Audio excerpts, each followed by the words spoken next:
Hello and welcome back to Talk Daily. Today we're going to meet a Nigerian who was said to be the first millionaire in the country. It was said that he was so rich that he would actually send his clothes to Britain for laundry. We are not kidding. But just before we go on, kindly click the red button, like, share and comment. Thank you. Now, this is a story of a legend. It was actually said that in the popular Yoruba language, his name meant spending money. Candido da Rocha. Yes, definitely the name doesn't sound so Nigerian, but it was said that his father was a slave that returned from Brazil to start a business empire in Lagos.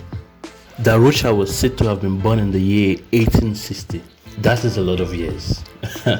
So definitely you all are wondering how he became stupidly rich to the point that he had the guts to send his clothes all the way from Nigeria to Britain just to have them washed. I'll let you know. But let's not rush, let's get to know a little about him. So from all we gathered, it was said that he just had the language skill of Portuguese on his return. He attended the popular CMS Grammar School in Lagos, where he was said to be the head boy. He didn't just stop there. It was also said that he was also a friend to the late Herbert Macaulay. If you're Nigerian, I'm sure you've heard this name a lot of times. Herbert Macaulay, he was a friend to Herbert Macaulay.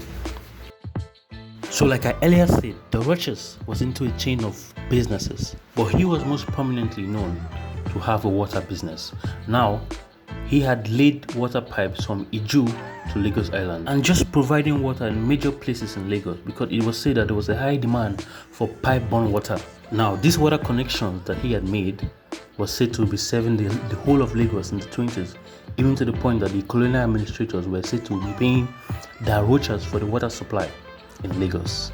Just as you hear colonial administrators, this is to remind you that this was still happening in the time of slavery back here in Nigeria. Now, he was doing so rich that the government had to actually take over the business from him. But apart from this very much noted water business, he was also involved in lending money, which he did with two other rich men, and together they started a bank in Lagos, and it was called Lagos Native Bank, to be precise. Of course, he didn't stop there. He also went into fishery business and also opened a very big restaurant in Lagos. But this was what marked the beginning of his fortune.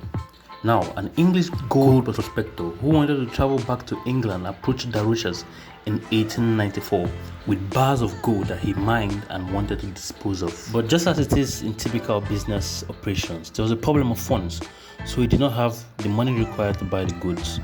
The Englishman wanted 6,000 pounds. So what the Rochas did was he approached the Bank of West Africa, now known as First Bank, and the bank immediately rented that money to the Rochas. And this was the money he used to purchase the gold bars. And of course, just as it is in typical gold business, he went on to later fire the gold bars into gold dust and solid on retail to the local goldsmiths. Now, it was said that he made a whooping 200% on the sales. That is mad money. And of course, he later on went into the banking business and was the first African to own a bank called Lagos Native Bank. So just as research revealed, the Rochas lived alone for most of his adult life and was never formally married to any woman, whether traditionally in court or in the church, despite being a strong Catholic. It was also said that he was a difficult man to live with. I mean, I understand with him having so much wealth at that point. People would definitely have a lot of assumptions and come to a lot of conclusions. But moving on. But of course, that did not stop the ladies from flocking.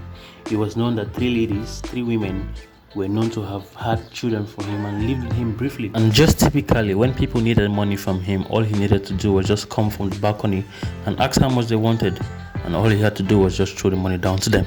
But of course, life always takes its course. The Rochas died in 1959 and is buried at the Ikoyi Cemetery, Lagos, Nigeria.